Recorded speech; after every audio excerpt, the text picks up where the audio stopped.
बिस्मिल्लाहिर्रहमानिर्रहीम। अस्सलाम वालेकुम ख़वातीन हज़रात, मैं हूं नैयर अब्बास और आप देख रहे हैं रियल्टर ऑनलाइन। जैसे कि आप जानते हैं कि रियल्टर ऑनलाइन पर रमजान के महीने में हमने कुरान का मोमिन, इसके ऊपर जितनी भी आयात हैं, मोमिन के ऊपर कुरान पाक में जो भी आयात हैं उनका हम जायजा ले रहे हैं। मैं आपके साथ शेयर कर रहा हूँ उर्दू में, ताकि आपको समझ आ सकें।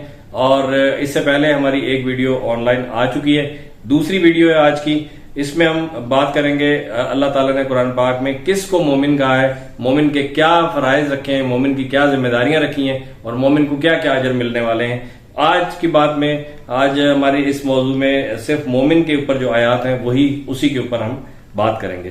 तो हम पढ़कर सुना रहे हैं आपको कुरान पाक का उर्दू तर्जमा, और इसमें है सूरह बकरा की आयत नंबर 153 से 157 तक। अल्लाह ताला फरमा रहा है, बिस्मिल्लाहिर्रहमानिर्रहीम, ऐ लोगों जो ईमान लाए हो, सब्र और नमाज से मदद लो, अल्लाह सब्र करने वालों के साथ है। और जो लोग अल्लाह की राह में मारे जाएं उन्हें मुर्दा न कहो, ऐसे लोग तो हकीकत में जिंदा हैं मगर तुम्हें उनकी जिंदगी का शऊर नहीं। शहीद के बारे में बात हो रही है। और हम जरूर तुम्हें खौफो खता, फाका कशी, जानो माल के नुकसानात और आमदनियों के घाटे में मुब्तला करके तुम्हारी आजमाइश करेंगे। इन हालात में जो लोग सब्र करें और जब कोई मुसीबत पड़े तो कहें कि हम अल्लाह ही के लिए हैं और अल्लाह ही की तरफ हमें लौट कर जाना है। इन्ना लिल्लाहि व इन्ना इलैहि राजिऊन। उन्हें खुशखबरी दे दो, उन पर उनके रब की तरफ से बड़ी इनायात होंगी, उसकी रहमत उस पर साया करेगी और ऐसे ही लोग राह रास्त पर हैं। जैसा कि मैंने आपको बताया कि मैं आपको बता रहा हूं कि अल्लाह किसको मोमिन कह रहा है, वही आयत मैं आपसे डिस्कस कर रहा हूं। तो सूरह बकरा में अल्लाह ताला ने फरमा दिया, सूरह बकरा की आयत नंबर 153 और 157 में, कि जो लोग अल्लाह से डरते हैं और अल्लाह की आजमाइशों पर पूरा उतरते हैं उन्हीं के लिए अल्लाह की खुशखबरी है। फिर आगे अल्लाह ताला फरमा रहा है सूरह बकरा की आयत नंबर 165 में, तर्जुमा है, कुछ लोग ऐसे हैं जो अल्लाह के सिवा दूसरों को उसका हमसर और मद्दे मुकाबिल बनाते हैं। कुछ लोग ऐसे हैं जो अल्लाह के सिवा दूसरों को उसका हमसर और मद्दे मुकाबिल बनाते हैं और उनके ऐसे गर्विदा हैं जैसे अल्लाह के साथ गर्विदनी होनी चाहिए। हालांकि ईमान रखने वाले लोग सबसे बढ़कर अल्लाह को महबूब रखते हैं। तो यहां पे अल्लाह ने एक और निशानी बता दी कि अहले ईमान या मोमिन कौन होगा, जो सबसे बढ़कर अल्लाह को महबूब रखेगा। फिर आगे अल्लाह फरमा रहा है सूरह बकरा की आयत नंबर 172 से 173 में, ऐ लोगों जो ईमान लाए हो, यानी मोमिन, ऐ लोगों जो ईमान लाए हो, अगर तुम हकीकत में अल्लाह ही की बंदगी करने वाले हो तो जो पाक चीजें हमने तुम्हें बख्शी हैं उन्हें बेतकल्लुफ खाओ और अल्लाह का शुक्र अदा करो। अल्लाह की तरफ से अगर कोई पाबंदी तुम पर है तो वो ये है कि मुर्दार न खाओ, खून से और सुअर के गोश्त से परहेज करो और कोई ऐसी चीज न खाओ जिस पर अल्लाह के सिवा किसी और का नाम लिया गया हो। हाँ, जो शख्स मजबूरी की हालत में हो और वो उनमें से कोई चीज खा ले बगैर इसके कि वो कानून शिकनी का इरादा रखता हो या जरूरत की हद से तजावुज करे, तो इस पर कुछ गुनाह नहीं। अल्लाह बख्शने वाला और रहम करने वाला है। या अल्लाह ताला ने वाज़ेह तौर पे फरमा दिया कि हमें क्या खाना चाहिए, क्या नहीं खाना चाहिए। हाँ, अगर आपके ऊपर मजबूरी है, आपकी जान का खतरा है, अगर आप भूख से मर रहे हो, तो उस सूरत में अल्लाह ताला फरमाता है कि इतना खा सकते हैं जिससे जान बचने का इम्कान हो जाए, हद से तजावुज भी ना करें और मजबूरी में कानून शिकने का इरादा भी ना रखते हो, तो आपके लिए जायज है। लेकिन वैसे आप मुर्दार और खून और इस तरह की चीजें जो मैंने पहले डिस्कस की वो नहीं खा सकते। फिर आगे अल्लाह ताला फरमा रहा है सूरह बकरा की आयत नंबर 177 से 180 की तर्जुमा आपके सामने पेश करूंगा। अल्लाह ताला फरमाता है, बिस्मिल्लाहिर्रहमानिर्रहीम, नेकी ये नहीं कि तुमने अपने चेहरे मशरिक की तरफ कर लिए या मगरिब की तरफ कर लिए। नेकी ये नहीं कि तुमने अपने चेहरे मशरिक की तरफ कर लिए या मगरिब की तरफ कर लिए, बल्कि नेकी ये है कि आदमी अल्लाह को और यौम आखिर और मलाइका को और अल्लाह की नाजिल की हुई किताब और उसके पैगंबरों को दिल से माने और अल्लाह की मोहब्बत में अपना दिल पसंद माल रिश्तेदारों और यतीमों पर, मस्कीनों और मुसाफिरों पर, मदद के लिए हाथ फैलाने वालों पर और गुलामों की रिहाई पर खर्च करे। यानी कि यहाँ पे जो अक्सर हम कहते हैं कि ये जो मांगने वाले हैं इनको नहीं देना चाहिए, तो यहाँ पे मेरे नजर में तो ये आ रहा है, अल्लाह ताला फरमा रहा है कि मदद के लिए हाथ फैलाने वालों पर खर्च करे। اپنا مال، دل پسند مال، رشتہ داروں پر، یتیموں پر، مسکینوں پر، مسافروں پر اور مدد کے لیے ہاتھ پھیلانے والوں پر اور غلاموں کی رہائی پر خرچ کرے۔ تو یہ وہ لوگ ہیں جو اللہ کی طرف سے نیک لوگ ہیں۔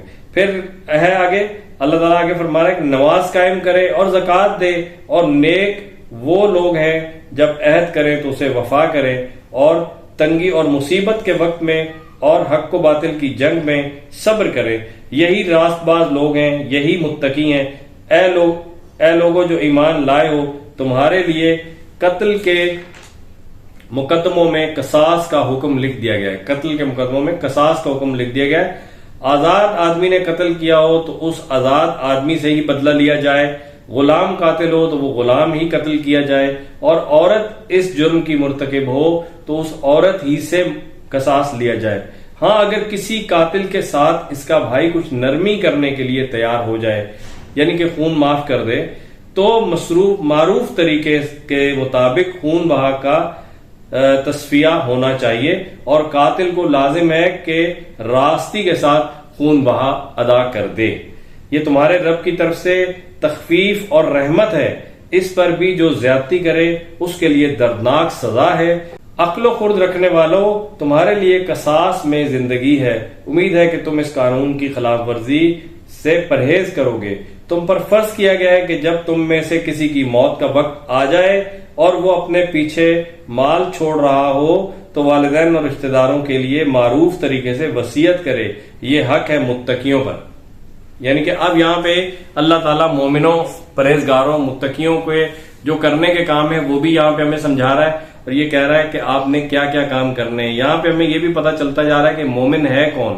ویسے تو ہم سب اپنے آپ کو مومن سمجھتے ہیں، لیکن قرآن کی نظر میں کون مومن ہے، یہی ہمارا موضوع بحث ہے کہ قرآن کا مومن کون ہے۔ قرآن میں اللہ تعالیٰ نے مومن کے لیے جو آیات بتائی ہیں وہی میں آپ کو پڑھ کے سنا رہا ہوں، اور انشاءاللہ یہ سلسلہ پورے رمضان میں جاری رہے گا، اور آپ کو انشاءاللہ تعالیٰ پوری جو آیات میں نے ایکسٹریکٹ کی ہوئی ہیں، یہ پوری ڈائری میں نے لکھی ہوئی ہے، یہ ساری میں آپ کو سناؤں گا۔ تو آگے اللہ تعالیٰ فرما رہا ہے سورہ بقرہ کی آیت نمبر 183 سے 184 کا ترجمہ میں آپ کو بتا رہا ہوں۔ اے لوگوں جو ایمان لائے ہو، تم پر روزے فرض کیے گئے ہیں۔ اب رمضان ہے ہمارا، تو رمضان کی بات بھی آ گئی کہ اے لوگوں جو ایمان لائے ہو، تم پر روزے فرض کر دیے گئے ہیں جس طرح تم سے پہلے انبیاء کے پیروں پر فرض کیے گئے تھے۔ اس سے توقع ہے کہ تم میں تقوی کی صفت پیدا ہوگی۔ چند مقررہ دنوں کے روزے ہیں۔ اگر تم میں سے کوئی بیمار ہو، اب یہاں اللہ تعالیٰ بتا رہا ہے کہ کون روزے نہ رکھے۔ اگر تم میں سے کوئی بیمار ہو یا سفر پر ہو تو دوسرے دنوں میں اتنی ہی تعداد پوری کرے، اور جو لوگ روزہ رکھنے کی قدرت رکھتے ہوں پھر بھی نہ رکھیں تو وہ فدیہ دیں۔ ایک روزے کا فدیہ ایک مسکین کو کھانا کھلانا ہے، اور جو اپنی خوشی سے کچھ زیادہ بھلائی کرے تو وہ اسی کے لیے بہتر ہے، لیکن اگر تم سمجھو تو تمہارے حق میں بہتر ہے۔ بہتر یہی ہے کہ روزہ رکھو۔ روزے کے بارے میں اللہ تعالیٰ نے فرما دیا مومن کو کہ روزہ رکھنا چاہیے۔ پھر اللہ تعالیٰ سورہ بقرہ کی آیت نمبر 195 میں فرما رہا ہے کہ اللہ کی راہ میں خرچ کرو۔ مومن کو کیا کرنا ہے؟ اللہ کی راہ میں خرچ کرنا ہے، اور اپنے ہاتھوں اپنے آپ کو ہلاکت میں نہ ڈالو، احسان کا طریقہ کار اختیار کرو، اللہ محسنوں کو پسند کرتا ہے۔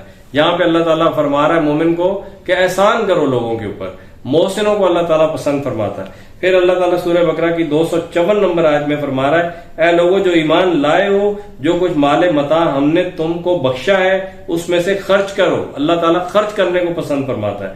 خرچ کرو قبل اس کے کہ وہ دن آ جائے جس میں نہ خرید و فروخت ہوگی، نہ دوستی کام آئے گی، نہ سفارش چلے گی، اور ظالم اصل میں وہی ہے جو کفر کی روش اختیار کرے۔